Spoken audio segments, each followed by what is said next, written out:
Okay, I will call the meeting to order at 3:02 p.m. on Tuesday, June 9th. First item is provision for disclosure of pecuniary interest. Does anybody have a? Seeing none, we'll move on to the minutes of the meeting on May 19th. Anybody want to move those? Moved by Brian, seconded by Warden Burkhard Jessen. All those in favor? And it's carried. Okay. The main action item that we have, or the only action item we have today, is to really follow up on this multi-patient bus discussion that we've been having, and I'll turn it over to you, Neil, to walk us through the report. If you need me to put up any pictures, just let me know. Sure. Thanks, Bill. And through to the authority board, I'll start and then I'll open it up to my team as well. So this is a follow-up report from the report that was tabled to the authority board during the May 19th meeting regarding the emergency support multi-patient bus. So really, we've gone back and confirmed various aspects with London Transit. And since then as well, the province, as we all know, has expanded the ability for swabbing. And certainly through Deputy Chief Longway, he's been working with Middlesex London Health Unit, specifically Dr. Summers, to allow us to do more community swabbing and expand that out as part of the province's mandate. And so in the various discussions with Commander Bennett and Deputy Chief Merkel as well, the bus could be very instrumental with regards to getting out in the community, especially into Middlesex County itself, because there is currently no assessment sites within Middlesex County. So we could create a mobile swabbing site to provide that service not only to the citizens of London, but to the residents of Middlesex County as well, with having the ability to do the mobile swabbing. But also, given that it has gone through to the authority for their initial review, we wanted to take it back in a more formalized approach, seeking your authority to move ahead with the purchase and implementation of the program, and that the funding be found within the 2020 approved budget. But that we, meaning Middlesex London paramedic service staff, also work with the Ontario Ministry of Health to request consideration for special COVID funding for the purchase of this bus as well. We're not guaranteeing that, but it makes sense that if it's being partially used for supporting COVID, that we move ahead with getting the bus implemented, getting it up and running, and then showing that the province that this has been worthwhile in supporting them in their swabbing and the outreach to the community. So I'll see if my colleagues around the table have some further comments on it, but if the authority board is prepared to, we would be seeking approval to continue to move ahead with this program. Nothing to add from operations. Okay. So again, to you, Mr. Chair, I would send it back to you for comments or questions from the authority board.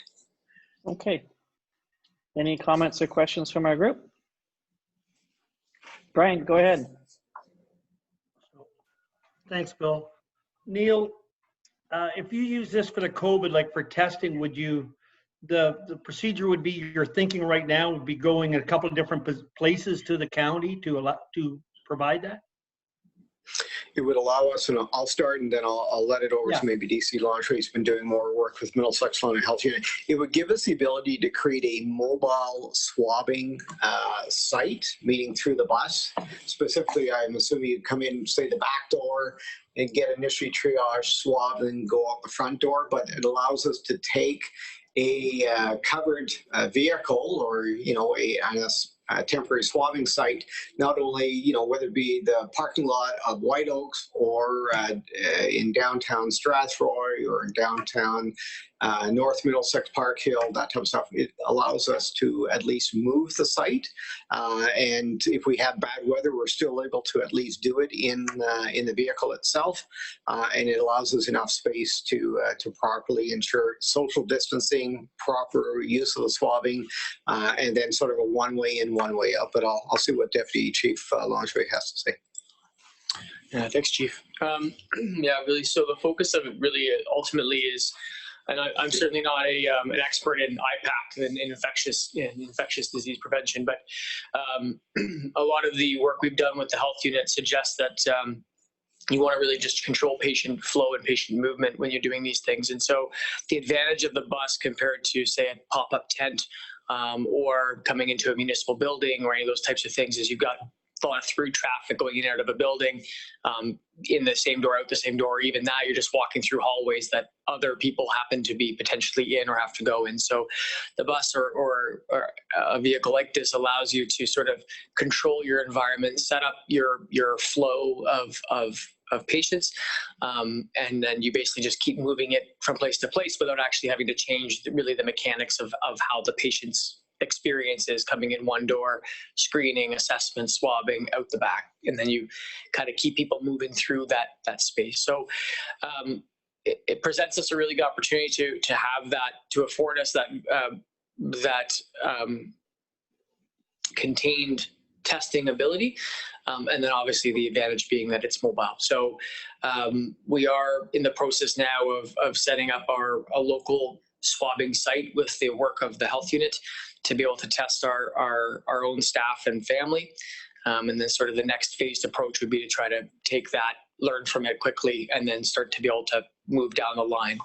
That's happening in parallel with the swabbing that we're doing already with the health unit and the assessment sites. And that one's more controlled by health unit in terms of sending us to congregate living centers throughout Middlesex and London, predominantly London right now, to do sort of mass swabbing. This would be sort of a separate program, but would dovetail into the existing swabbing that we're doing now. Okay, just if a follow-up comment to that is, I like the idea. I don't know how my colleagues have heard from people, but I've heard from residents that they do not want to go into London to get to the testing centers. They do not really want to go into the city to do that. They think it kind of defeats what they're doing. But so I do really like this, and I guess I'd like to hear from the colleagues if they've heard that from their residents as well. My other follow-up question, if I may, when I look at the inside of the bus and how it's set up, so you would use our normal gurneys, is that right? Our new gurneys to do this? Like when you set this up? Yeah, so the two pictures at the bottom of that report is what Toronto is doing. Okay. So it's just really more to give you a concept. So some of the differences that we're going to look at is the seating actually folds up where those stretchers are. So if we were going to do testing, we would leave the stretchers off, and then we would actually have the ability to put 30 some odd people in the bus. Obviously, if we're going to do it for testing, we'd have to make sure it was less than that. So then if we were going to use it in the evacuation sort of component to it, then it would look like that, where we have the 4 stretchers in those spots. And then really the only difference would be is the seats fold up, and then there's lockdown points at the bottom of the floor there. Okay, so that's the one in Toronto that's in use now. So that's more than a concept. That's actually one that's in use. Yeah, that's correct. So Toronto uses, I think they have 3 buses that are configured like that, as well as they have 2 that are actual ambulance special made buses as well. Okay, thank you. Thank you. Ward? Hey, just jumping off what Brian said, I mean, that comment I hear so often is, why isn't there any testing in the, okay, good. There isn't any testing in the county. And it's certainly a question that I've had and discussion I've had numerous times with the health unit.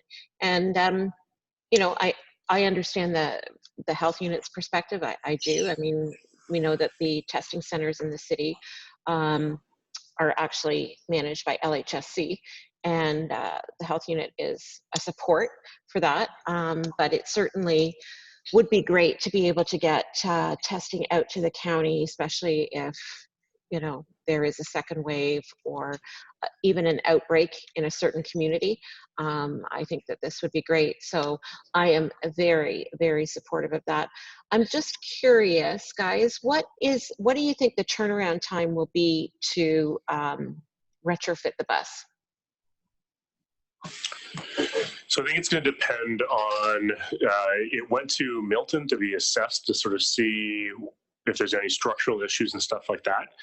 So that will be one of the pinch points. If they find something wrong with it, then there's that.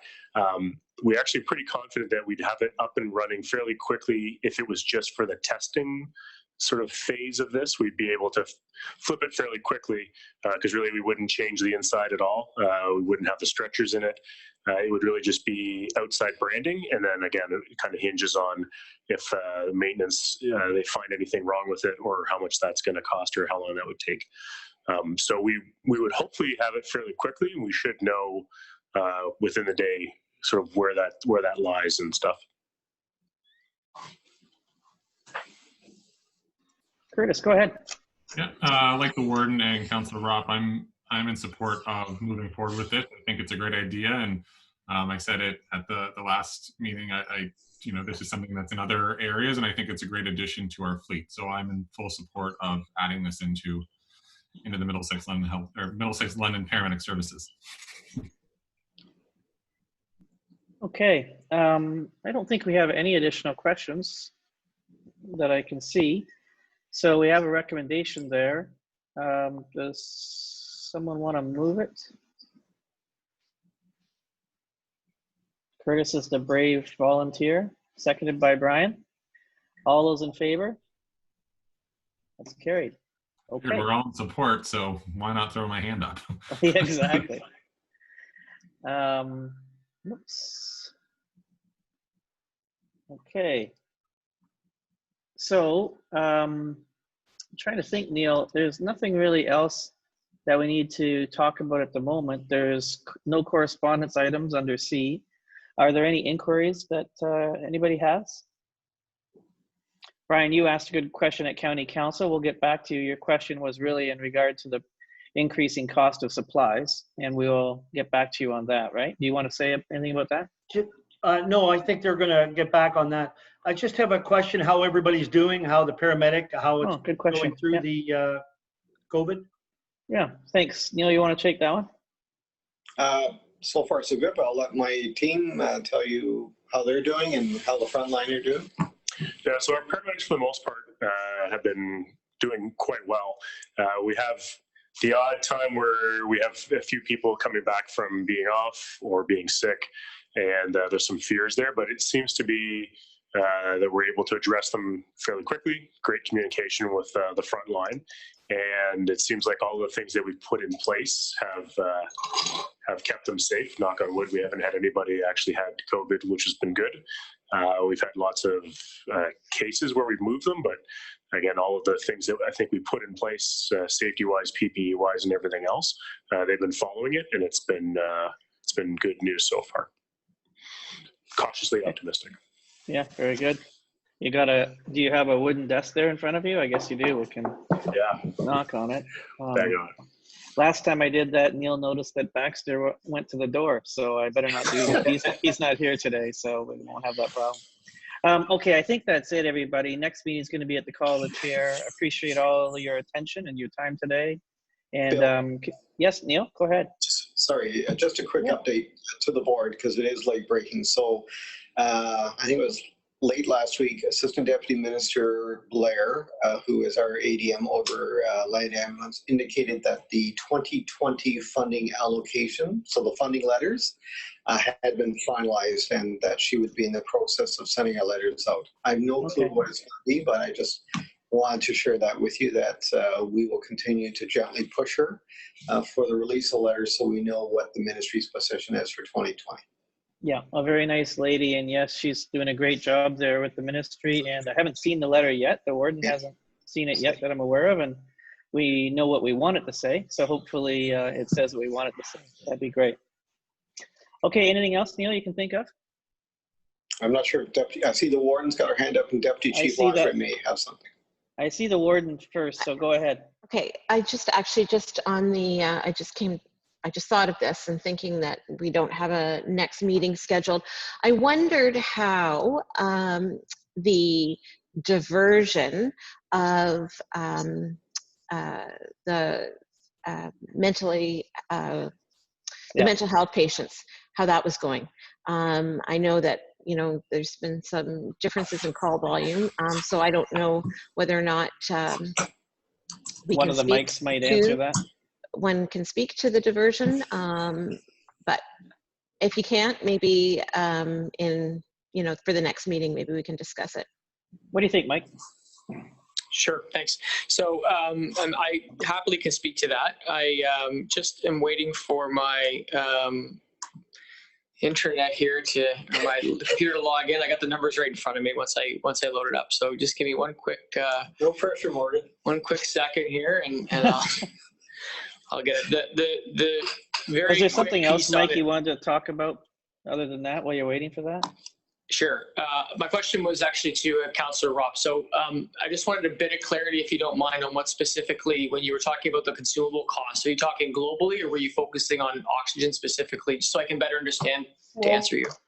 Okay, thanks, Mike. More globally, like, you know, with your supplies, because, you know, all the PPE and all that stuff, like what's happened.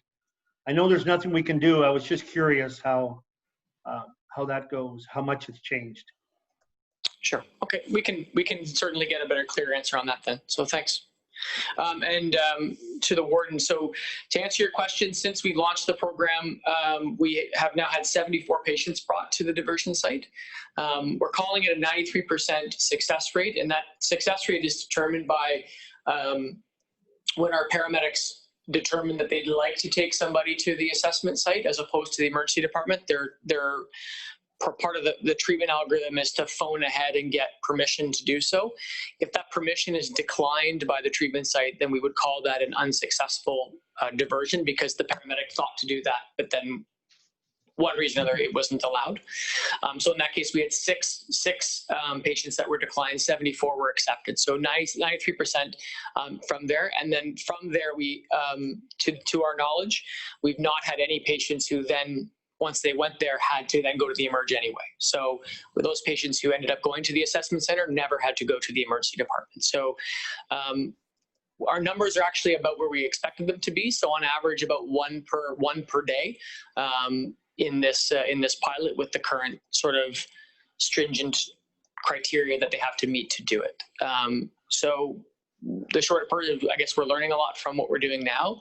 The numbers aren't tremendously large, but certainly there will be some confidence with paramedics as they start to use the process more. And I think it's worth noting as well that that patients who were declined to go, it's not always that the patient wasn't appropriate to go. Sometimes it may have to do with operational capacity. So the time you actually call to go, one reason or another, the site can't take the patient. And so it's not always about patient appropriateness, but so much as how it fits operationally as well.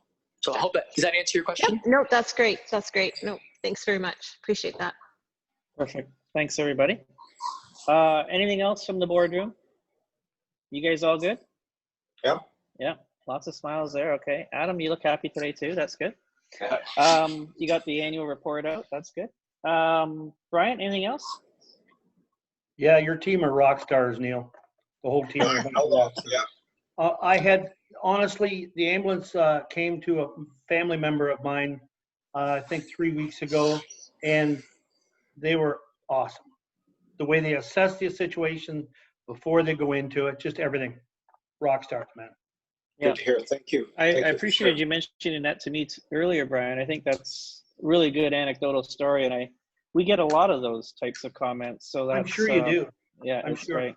The bedside manner just is outstanding under times of stress. So, Warden? Got nothing? I'm Past good. Warden? Past Warden Smith looks happy. Oh, yeah, everything's good. Yeah. All right. Okay, so does anybody want to move adjournment? There it is. Warden and past Warden. There All you right. go. Sounds good. All those in favor of that, and we're moving on. Thanks, everybody, and we'll see you soon.